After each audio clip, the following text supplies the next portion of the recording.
Now, as we wind down the exhaust nozzle assembly project here, I'm going to show you a final couple of things that go in this assembly. So maybe it'll just kind of put it all together. And that'll be the end of that. We'll just kind of wrap this up, and this should be the final video in this series. We're ready to move on to something else. Okay, so stand by, and we'll get we can show you the turbine shroud, and there's a seal that goes between it and this exhaust nozzle assembly. So we're going to show you that now. Okay, we got our seals. This is a two-piece seal, and it seals between the front edge of the turbine shroud and this assembly here, the exhaust nozzle assembly itself. If you'll look here, there's a place, a groove if you will, all the way around, and what we have here is a very, very thin, I'm assuming some stainless steel. We get close here. It's got a contour, it's got a V. See there, the cross-sectional edge is a V, and this is rolled obviously by some kind of a machine or maybe a press.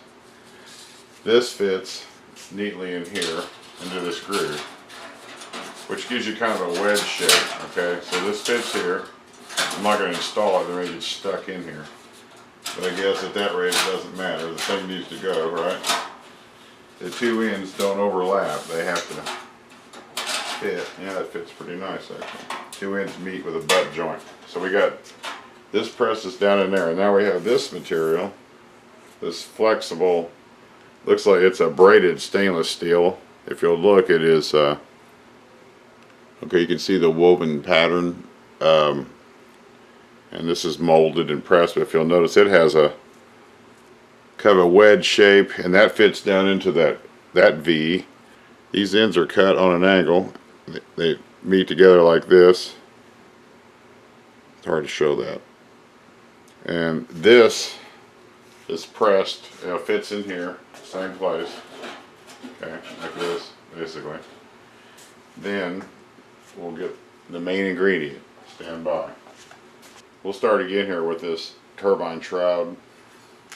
Alright, this ring basically surrounds the turbine blade tips, and it fits, as we showed earlier. We have this, you get the flexible seal on top of the thin V-shaped metal seal, and then this ring, when the engine's assembled, this goes basically about here. So here, hold on. Okay, right like that.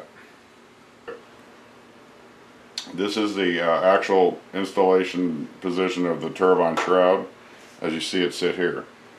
It is, the front edge of it presses against the back of this seal, which is wedged into this stainless steel thin metal strip. So that basically seals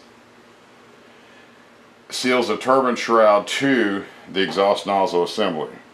This surface here actually attaches to a flange on the back of the cowling, so now you can see all this coming together. Your turbine disc and blades rotate right here, or in this plane.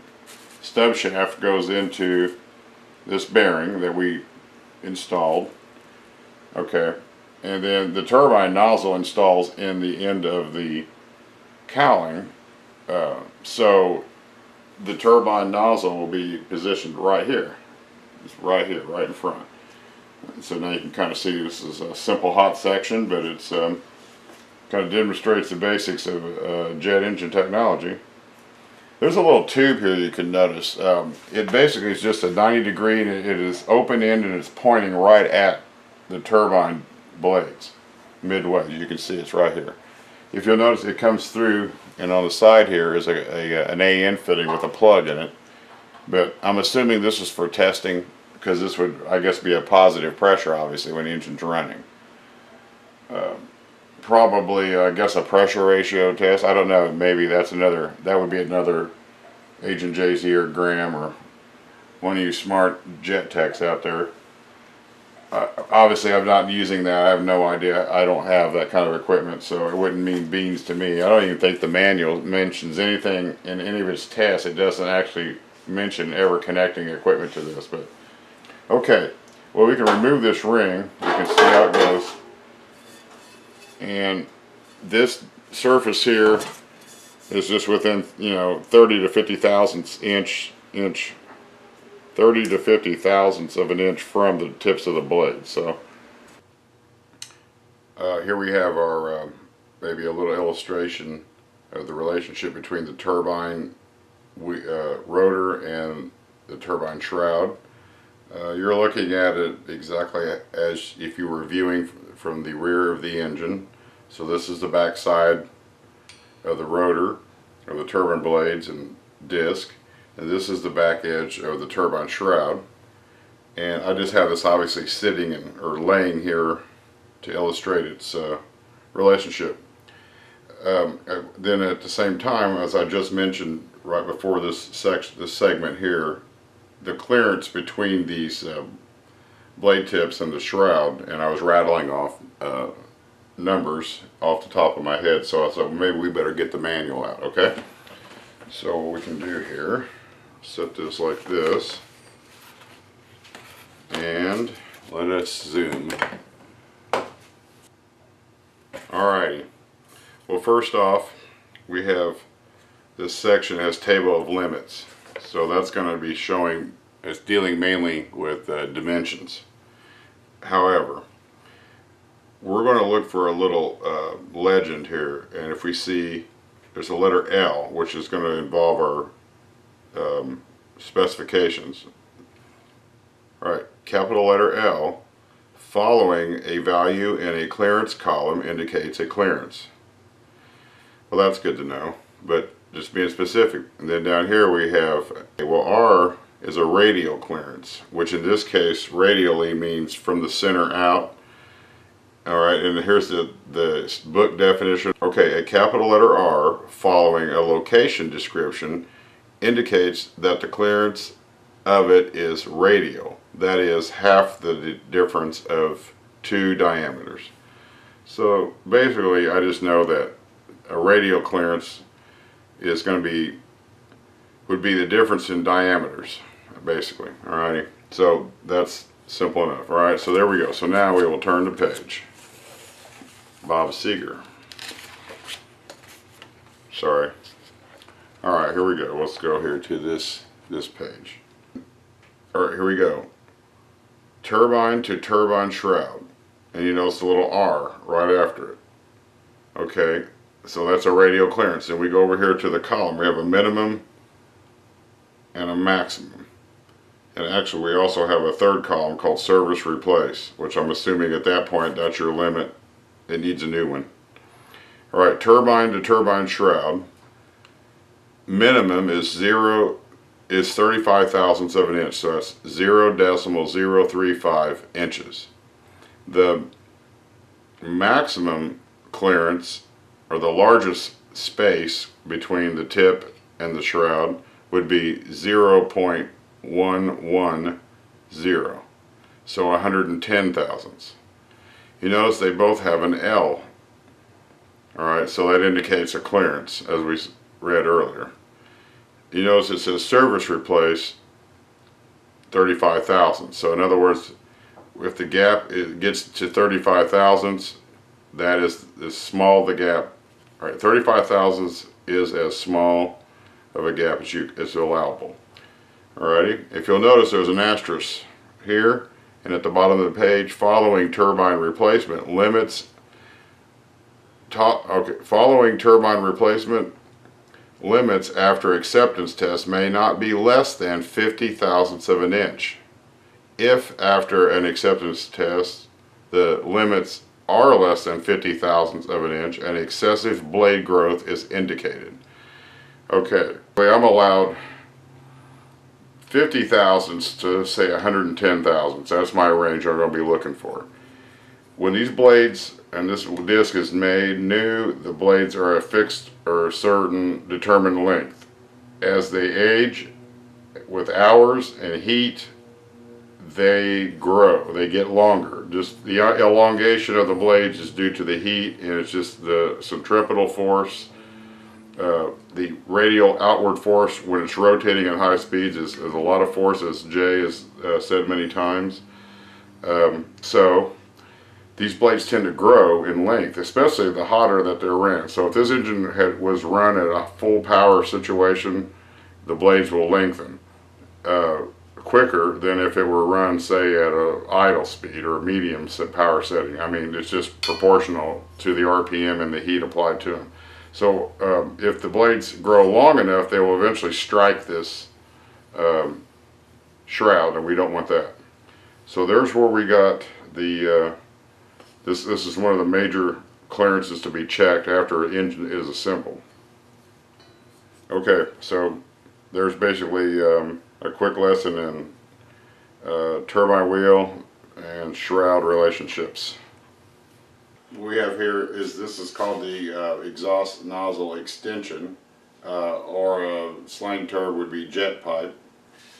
We'll lift this up here. This has little legs that attach it with screws and nuts, and it just fits over this little flange like that, basically, and it's drawn down, and there's a seal made there. As you can see, this is a little bit more of a reduction yet. From, if you start here and look at the overall diameter, it's just reducing. So this is our nozzle. This extension in conjunction with the exhaust nozzle assembly is, I guess, actually this is part of the exhaust nozzle assembly. So, but this is called a nozzle extension, or just simply extension.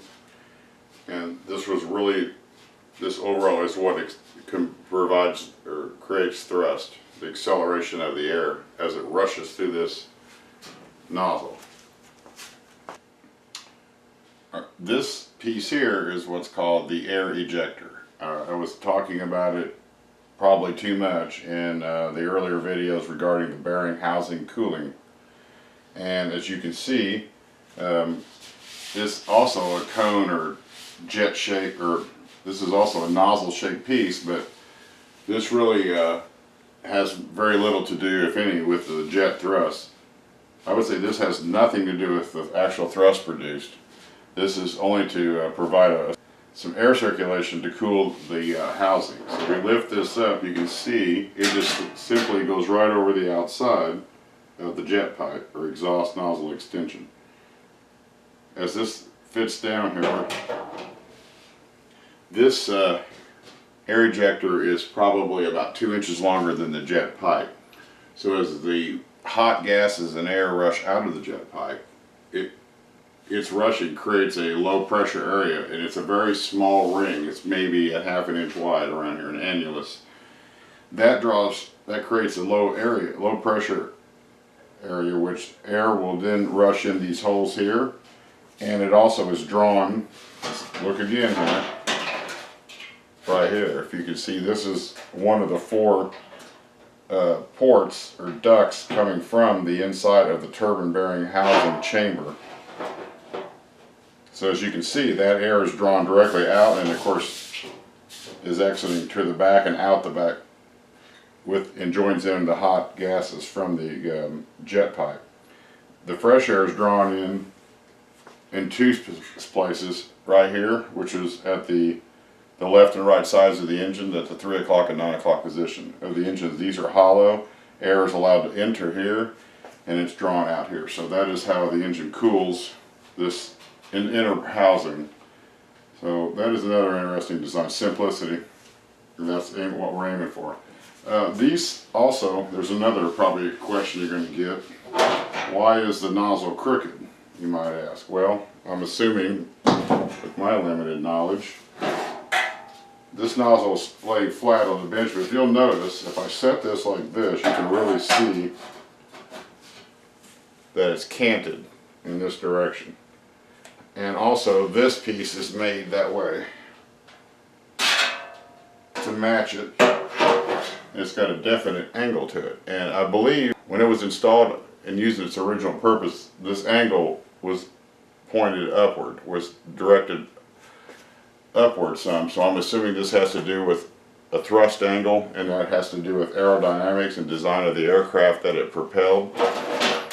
So for all practical purposes, this angled tailpipe is probably more to do with the aircraft it powered than it is the function of this engine. If this pipe were just basically straight, and that's most jet engines, they are probably uniform or symmetrical, then the thrust would be exiting straight out of the engine. This can be installed in any number of orientations. Obviously, this is how you bolt it up. It doesn't actually have any kind of indexing of any sort at all. We'll go to a wrap-up video and finally close up the exhaust nozzle housing. Stand by. Believe it or not, this will conclude the exhaust nozzle assembly series of videos. We'll be ready to move on to another assembly, and I believe that will entail the intake housing. That will deal with the compressor bearing and associated seal and retainer. It has its own set of little gizmos, but maybe not quite as complex as the exhaust nozzle assembly was. Hopefully we'll get started on that here in the next few days and get some videos online of the intake housing, and after that I think we will be ready to start major component assembly. That's what I'm hoping for. We will have to check engine clearances, so that will entail putting the rotor assembly through the front intake assembly in its bearing, and then attaching the cowling and the exhaust nozzle assembly, and holds the rotating shaft and the rotor assembly where it belongs in place. And then we'll take our little feeler gauges and start measuring, and if it falls within tolerances, we're good. If there is a little too close one way or another, we would have to change some shims. So the suspense is killing us. Okay, well, I appreciate your time, and like I said, I always say, appreciate your watching. Sorry for the long drawn out stuff, but it's detail. Alrighty, alright, we'll catch you in the next series. Thanks for watching.